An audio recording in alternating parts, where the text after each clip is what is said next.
To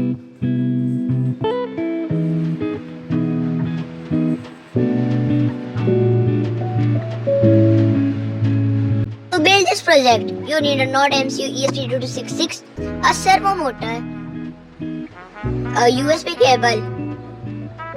First, connect a servo motor to ESP8266. Follow this connection.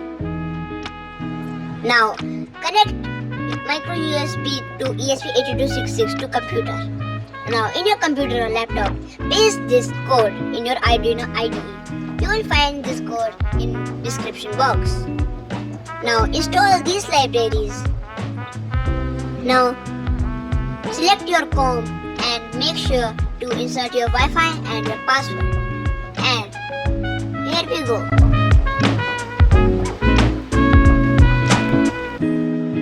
One hour later. After uploading the code, open serial monitor and you'll find a IP address. Simply copy this IP address and paste in your any browser. And here you can test your server using web